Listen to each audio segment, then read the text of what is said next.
दोस्तों, Exorcist movie ने पूरी दुनिया का नजर एग्जॉर्सिज्म जैसे टॉपिक्स पर ला दी। एग्जॉर्सिज्म किसी भी भूत या प्रेत को इंसान के शरीर से निकालने की प्रैक्टिस को माना जाता है। एग्जॉर्सिज्म को दुनिया की सबसे खतरनाक प्रैक्टिस मानी जाती है और इसे करने के लिए चर्च के सुप्रीम फादर या बिशप से परमिशन लेनी होती है। आप में से काफी सारे लोगों को ये नहीं पता होगा कि दी एग्जॉर्सिस्ट मूवी रोलैंड डॉय के रियल लाइफ इंसिडेंट से इंस्पायर्ड है। क्या तुमने कभी अंधेरे की आवाज सुनी है? 1940 में हुआ ये एग्जॉर्सिज्म उस समय सबसे ज्यादा लाइमलाइट में था, इसीलिए आज के समय इसे दुनिया का सबसे भयानक और सबसे खतरनाक एग्जॉर्सिज्म माना जाता है। इस एग्जॉर्सिज्म के बाद लोगों को पजासू डेमन के बारे में पता चला। आज की इस वीडियो में मैं आपको रोलैंड डॉय की पूरी ओवर द ग्राउंड स्टोरी बताने वाला हूँ, तो वीडियो को एंड तक जरूर देखिएगा। एक खास वार्निंग, ये वीडियो बहुत ही ज्यादा डरावनी होने वाली है क्योंकि इसमें बताए गए सभी बातें सच है और लोगों के साथ एक्चुअल में हुए हैं। ये कहानी 1940 के यूनाइटेड स्टेट्स ऑफ अमेरिका में हुए एक एग्जॉर्सिज्म को कवर करती है। डोई फैमिली के साथ हुए इस घटना को आज तक भुलाया नहीं जा सकता। तो चलिए जानते हैं कि इस घटना की शुरुआत आखिर कैसे हुई। रोलैंड भी एक आम लड़कों जैसा ही था। उसे भी भूत प्रेतों पर उतना ही विश्वास था जितना किसी आम आदमी को होता है। उसने भी बचपन से काफी भूतों के बारे में सुना था, पर कभी भी उनके प्रेजेंस को उसने महसूस नहीं किया। ये तब की बात थी जब एक दिन उसकी आंट उसके घर आई थी।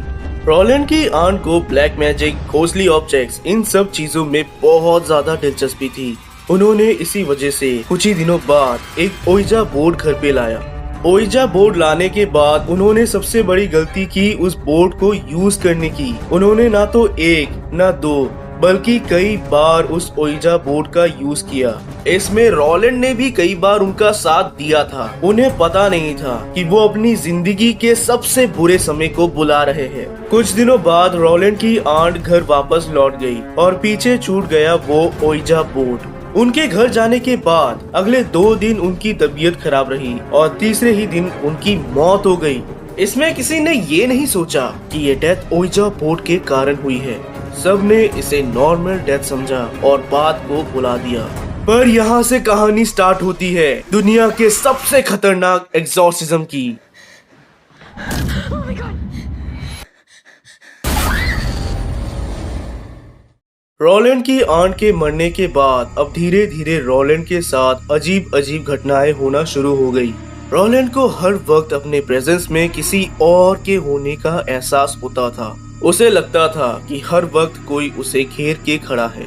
जैसे जैसे दिन बीत रहे थे, ये सब चीजें और भी ज्यादा हॉरिबल होती जा रही थी। अब धीरे धीरे रोलैंड का खुद के शरीर पर से कंट्रोल छूट रहा था। अब रोलैंड खुद को ही हर्ट करने लगा था और उसका बिहेवियर बदलते जा रहा था। उसे कोई आइडिया नहीं था कि उसके शरीर में अब पजूसू डेमन आ चुका है।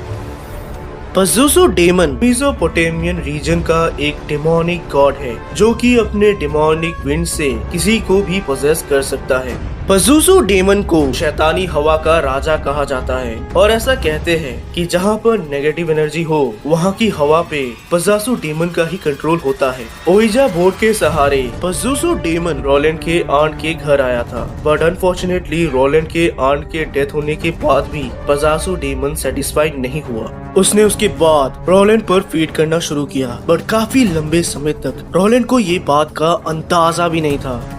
जब तक उसके फैमिली को पता चलता कि वो अब पोजेस्ड है, तब तक हालात बहुत बिगड़ चुके थे। एक दिन ऐसे ही जब रोलैंड अपने बेड पर आधी रात को सो रहा था, तभी उसका बेड अपने आप हिलने लगा। ऐसा लग रहा था जैसे कोई ताकतवर आदमी उसके बेड को आगे पीछे खींच रहा है। उसने चिल्लाते हुए अपने पेरेंट्स को वहां बुलाया और उन्होंने भी अपनी आंखों के सामने ये सब चीजें होते हुए देखा।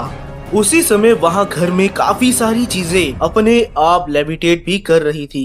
इसके बाद रोलैंड को कई बार डॉक्टर के पास ले जाया गया, पर डॉक्टर ने कहा कि रोलैंड पूरी तरह से ठीक है। अब ये बात तो क्लियर थी कि रोलैंड को डॉक्टर की नहीं बल्कि किसी अच्छे प्रीस्ट के हेल्प की जरूरत है। हालात को बद से बदतर होते देख रोलैंड के कजिन ने चर्च के फादर को इसके बारे में जानकारी देना सही समझा। जब फादर को इसके बारे में पता चला तो उन्होंने एक बार रोलैंड को विजिट किया। उन्होंने जब पहली बार रोलैंड को देखा तो उनकी रूह कांप उठी। उन्होंने देखा कि रोलैंड के पूरे शरीर पर डेमंस के नाम के कट्स लगे हुए हैं। पूरे शरीर पर अनगिनत घाव है और रोलैंड एक अजीब से भाषा में कुछ कह रहा है। उस समय रोलैंड बहुत अब्यूसिव हो गया था और हर किसी को बहुत गाली दे रहा था। फादर समझ गए कि उनसे अकेले इस डेमन को संभाला नहीं जाएगा, इसीलिए उन्होंने अपने फ्रेंड फादर विलियम को उनकी मदद करने के लिए बुलाया। और फिर उसके बाद शुरू होता है दुनिया का सबसे खतरनाक एग्जॉर्सिज्म का प्रक्रिया। सबसे पहली बार रोलैंड पर एग्जॉर्सिज्म उसके रूम में ही किया गया था। वहाँ पर रोलैंड बहुत एग्रेसिव था और 3 लोग मिलकर भी उसे रोक नहीं पा रहे थे। एक इंटरव्यू में फादर ने बताया कि जब जब रोलैंड ने उन्हें धक्का मारा तो उन्हें ऐसा महसूस हुआ कि किसी 30 साल के हट्टे गट्टे आदमी ने उन्हें धक्का दिया। लेकिन उस समय रोलैंड की उम्र महज 15 साल की ही थी। इसी एग्जॉर्सिज्म के बीच में रोलैंड ने फादर बिशप के नाक पर किसी एक ऑब्जेक्ट से हमला कर दिया था, जिससे उनकी नाक भी टूट गई। दोनों फादर ये बात समझ गए थे कि रोलैंड के अंदर कोई नॉर्मल डेमन नहीं है। इसके बाद रोलैंड को एक चर्च यूनिवर्सिटी में भेज दिया गया। उन्हें डर था कि यहाँ पर रहने के कारण रोलैंड के नेबर्स को भी उस डेमन से खतरा हो सकता है। जब रोलैंड को चर्च यूनिवर्सिटी ले जाया गया तो उसके ऊपर एक साथ कई फादर्स ने एग्जॉर्सिज्म किया। उन फादर्स में से सबसे कम उम्र के फादर थे फादर वॉल्टर। फादर वॉल्टर ने जब पहली बार रोलैंड के केस को स्टडी करना चाहा और एग्जॉर्सिज्म में बाकी फादर्स की मदद करनी चाहिए तो उन्हें ये करने से रोक दिया गया। उन्हें कहा गया कि ऐसे डेमन के लिए तुम अभी काफी नए हो, तुम्हें अभी बहुत कुछ सीखने की जरूरत है। तुम इस केस को सिर्फ स्टडी करो और जो जो प्रक्रिया हम कर रहे हैं उसे लिखो, ताकि आने वाले समय में अगर किसी के साथ ऐसा हो जाए तो हमारे पास इसे ठीक करने का सटीक तरीका हो। इसके बाद फादर वॉल्टर ने बिल्कुल वैसा ही किया। उनके एग्जॉर्सिज्म के नोट से ही आज हमें इस एग्जॉर्सिज्म की सारी घटना का पता चला है।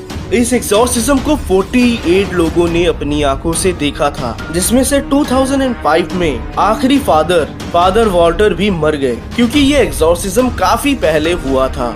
ये एग्जॉर्सिज्म 28 दिन तक चलता रहा, फिर भी रोलैंड में कोई सुधार नहीं आया। आखिर में फादर्स को थक हार के बैप्टिज्म का सहारा लेना पड़ा। बैप्टिज्म एक ऐसी प्रक्रिया होती है जिसमें किसी भी इंसान के शरीर को पवित्र किया जाता है। इसे करने के लिए इंसान के शरीर पर होली वाटर दिया जाता है, जिससे उसकी आत्मा पवित्र हो जाती है।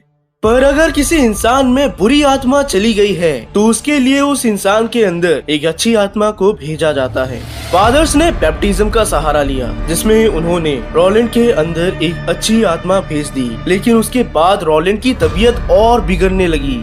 उसके शरीर के अंदर अच्छी और बुरी आत्माओं के बीच में लड़ाई होने लगा और एक दिन अचानक से जिस कमरे में रोलैंड का एग्जॉर्सिज्म चल रहा था वहाँ बड़ा सा विस्फोट हुआ। कमरे की सारी लाइटें टूट गई और आखिर में कमरे का एक खिड़की जो बचा था वो भी टूट गया। ये इस चीज को दर्शाता है कि शैतान अब जा चुका है। इसके बाद जब 1980 में एक्सॉर्सिस्ट मूवी आई तब लोगों का ध्यान इस भयानक एक्सॉर्सिज्म पर गया और इसे आज तक की हिस्ट्री का सबसे खतरनाक एक्सॉर्सिज्म माना जाता है। इस इंसिडेंट के बाद रोलैंड अब नॉर्मल लाइफ जीने लगा। उसके पेरेंट्स ने उसे मीडिया से दूर रखना सही समझा और वो लोग कहीं और शिफ्ट हो गए। साथ ही आगे आने वाले कई केसेस में रोलैंड के एक्सॉर्सिज्म का हेल्प लिया जाता रहा।